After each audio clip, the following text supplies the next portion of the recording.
Muito obrigada, senador Cristóvão, senhores senadores, senhoras senadoras, companheiros e companheiras que participam dessa sessão e aqueles e aquelas todos que nos assistem, talvez alguns de muito longe. Mas dizer, senhor presidente, antes de mais nada, da alegria de ver tanta gente na mesa que trabalha em prol da educação brasileira. Trabalhar pela educação é trabalhar pela própria construção da sociedade e, sobretudo, de um país mais justo. Um país que faz parte do imaginário, do sonho de todos nós, que é uma nação onde as pessoas possam viver com dignidade, possam viver com toda a justiça. E como diz a senadora Fátima, o senador Cristóvão, nós jamais alcançaremos esse estágio na civilização se não valorizarmos e priorizarmos sempre a educação, que é a própria formação das nossas crianças e da nossa juventude. Lamentável que essa sessão tão importante ocorra alguns dias após a tragédia que aconteceu em nosso país e que deixa o coração de todos nós e deixará por muito tempo no mais absoluto e profundo luto. E eu aqui me refiro às crianças que perderam suas vidas, professores, em Minas Gerais. Quando uma pessoa que não vinha recebendo um tratamento adequado, pelo que sabemos, tirou de forma brutal a vida de tantas meninas, tantos meninos. Mas, enfim, eu quero cumprimentar, além de Vossa Excelência, e parabenizar pela autoria e por nos possibilitarmos de estar aqui, senador Cristóvão Buarque. Quero cumprimentar o magnífico reitor da Universidade de Brasília, instituição pela qual todos temos um profundo carinho, respeito e reconhecimento. Magnífico reitor, professor Henrique Uelva.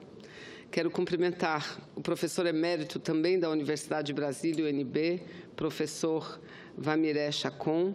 Cumprimentar o fundador do Colégio do Centro Universitário da Faculdade de Projeção, Uniprojeção, Oswaldo Luiz Senger.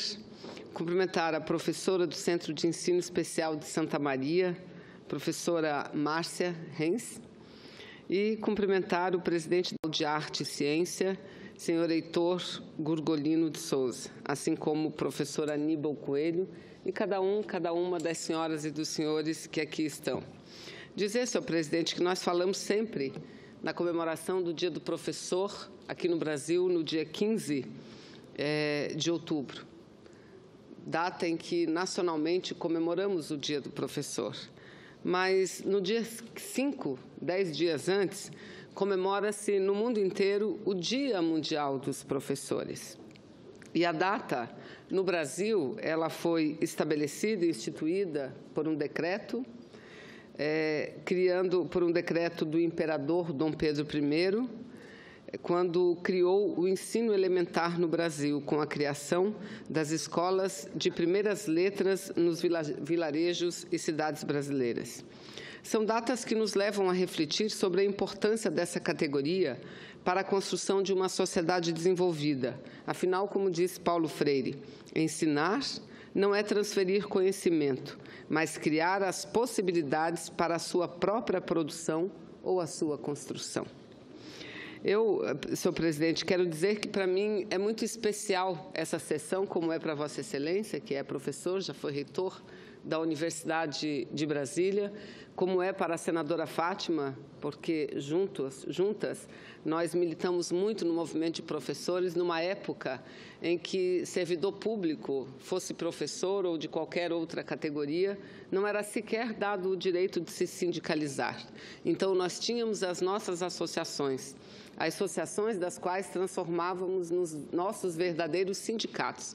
E tanto eu quanto Fátima fomos da diretoria da CNTE, hoje Confederação Nacional dos Trabalhadores da Educação, mas na nossa época, Confederação dos Professores do Brasil, CPB.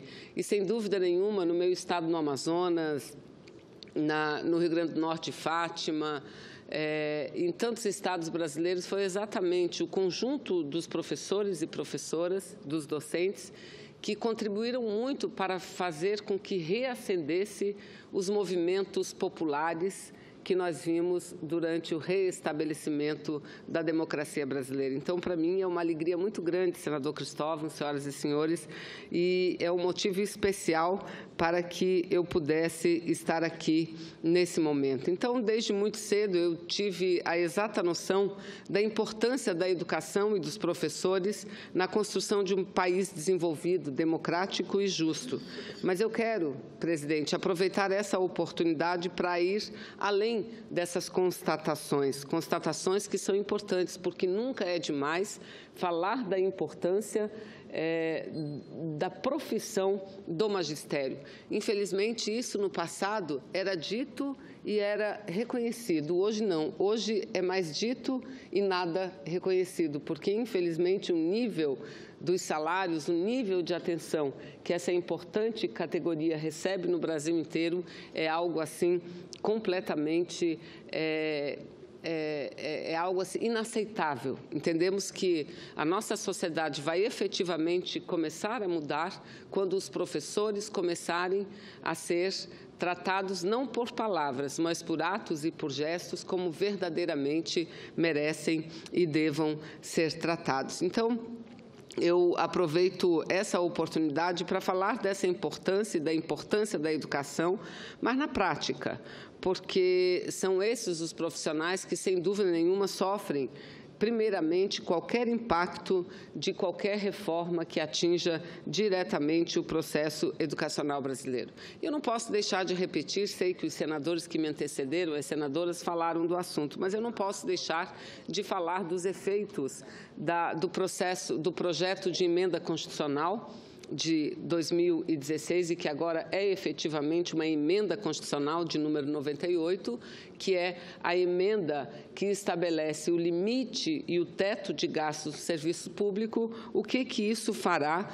na educação brasileira? Que reflexos isso trará na educação e na sociedade como um todo? Afinal de contas, nós estamos falando de uma emenda constitucional com duração de 20 anos que determina um teto para a aplicação dos gastos públicos. E eu vejo aqui muita gente importante do Ministério da Defesa, seja da Marinha, do Exército ou da Aeronáutica. Os senhores também, as senhoras, estão sujeitos a esse teto, como sujeitos estão todos os setores públicos do Brasil.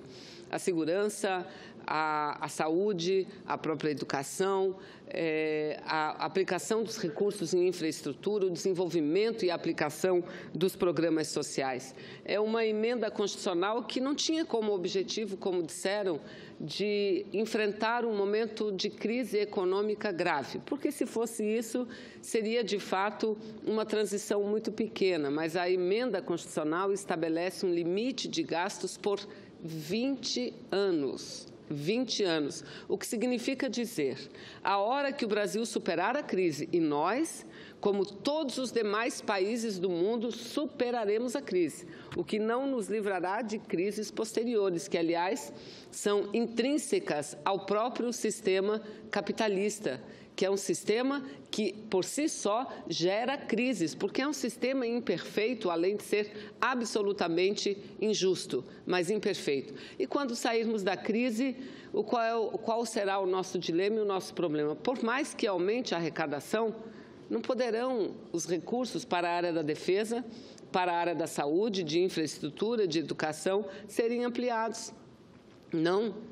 Eles estão limitados a gastar igual o que se gastou no ano anterior, acrescido no máximo do limite da inflação.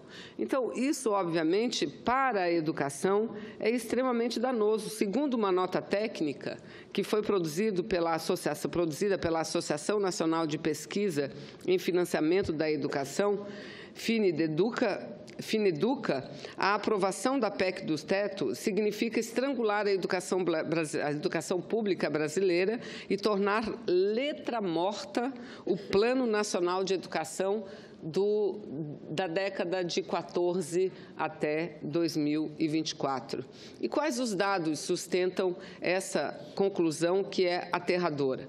Eu aqui passo a falar de alguns somente. Existem várias formas de se medir o impacto para a educação da PEC 241, e todas elas mostram as graves consequências. Na prática, a PEC vai corroendo a maior conquista da educação brasileira, que foi a vinculação de um percentual da receita de impostos para a educação, definidos no mínimo de 18% para a União e 25% para estados e municípios, introduzindo na Constituição de 1934 e revogados apenas na ditadura do Estado Novo e a partir de 1964, pois é exatamente esse efeito da PEC 241, revogar a vinculação constitucional por 20 anos.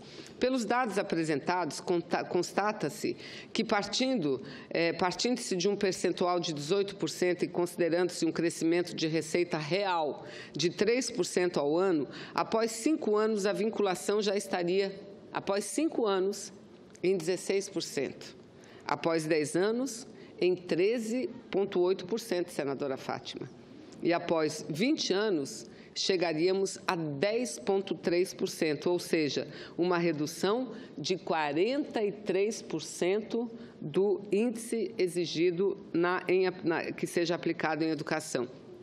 Aliás, a situação pode ser ainda mais grave, pois em 2015 a União aplicou 23% da sua receita líquida de impostos no Ministério da Educação, ou seja, 5 pontos percentuais apenas acima do mínimo. Se o atual governo continuar reduzindo os gastos até o ano de 2018 está aí, na porta, quando se iniciaria o congelamento, a queda real de gastos da União pode superar 50%, o que representaria o colapso da rede federal de ensino, que sofreu forte expansão nos últimos anos.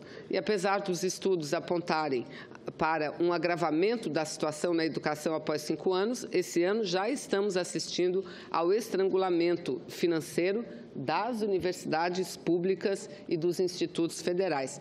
Afinal de contas, nós tivemos, nessa última década, um pouco mais do que 10 anos, uma evolução em termos de educação nunca vista antes na história do nosso Brasil. E eu falo isso com muita tranquilidade, porque eu, quando ingressei na Universidade Federal do meu estado do Amazonas, eu dizia, olha, a Universidade Federal tem a mesma quantidade de vagas que tinha há 10 anos. Quando eu saí da universidade, as vagas eram as mesmas. Uma década depois, 2 décadas depois, a mesma coisa, até que na última década, um pouco mais, nós conseguimos ampliar significativamente o número de vagas, seja nas instituições públicas ou privadas de ensino superior. Tivemos e assistimos à implantação de programas sociais importantes que garantiram pela primeira vez a possibilidade de um filho ou uma filha de um operário, de uma trabalhadora doméstica, ingressar na universidade, seja através do ProUni, seja através do FIES. Foram mais de 18 universidades novas escolas técnicas de nível superior no Brasil, a maioria delas no interior desse país, inclusive no interior do meu estado do Amazonas, onde a maioria dos brasileiros não imaginam sequer como é que sejam e não sabe sequer falar ou declinar o nome de um município sequer. Tamanha distância deles, como São Gabriel da Cachoeira, que os membros das Forças Armadas conhecem muito bem, até o sudeste do nosso país, ou Tabatinga, outra região, Atalaia do Norte, que fica na outra tríplice fronteira. Então, tivemos avanços significativos na área de educação. Mais de 500 novas universidades federais, mais de 18 novas universidades públicas federais e mais de 300 campos. E nós estamos hoje vendo a destruição, absolutamente destruição disso tudo. E não só disso, mas também dos trabalhadores que devam ser uma parte importante no processo educacional. Porque essa reforma trabalhista, que eu não considero concluída ainda, porque o presidente Michel Temer e o senador Cristóvão, que resistiu muito ao nosso lado, é testemunha disso, que há um compromisso do presidente Michel Temer de mudar pontos significativos da reforma através de medida provisória. Ele, aliás, prometeu vetos e medida provisória. Os vetos não aconteceram.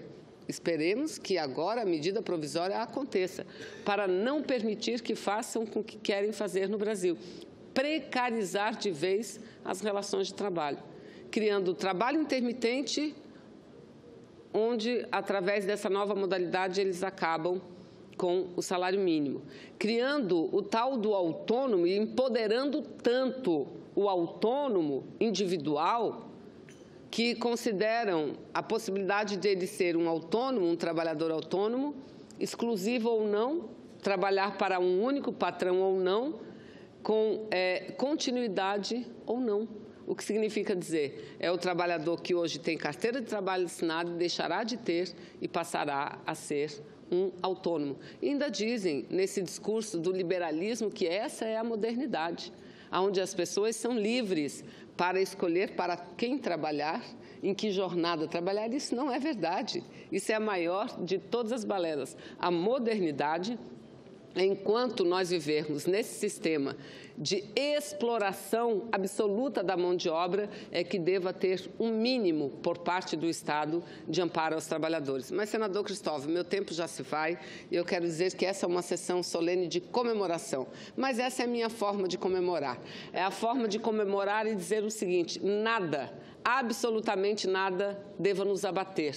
E a persistência, e eu estou sendo assim, muito direcionada por quem está aqui no nosso plenário, a persistência é a melhor e a maior de todas as formas de resistência e de conquistas. Hoje eles podem estar cantando, mas sem dúvida nenhuma, amanhã será a nossa gente, será o nosso povo, será a nossa educação que voltará a cantar. E isso dependerá muito da nossa disposição de resistir, de lutar para vencer. Um grande abraço, parabéns a todos os professores e professoras desse nosso querido Brasil. Muito obrigada.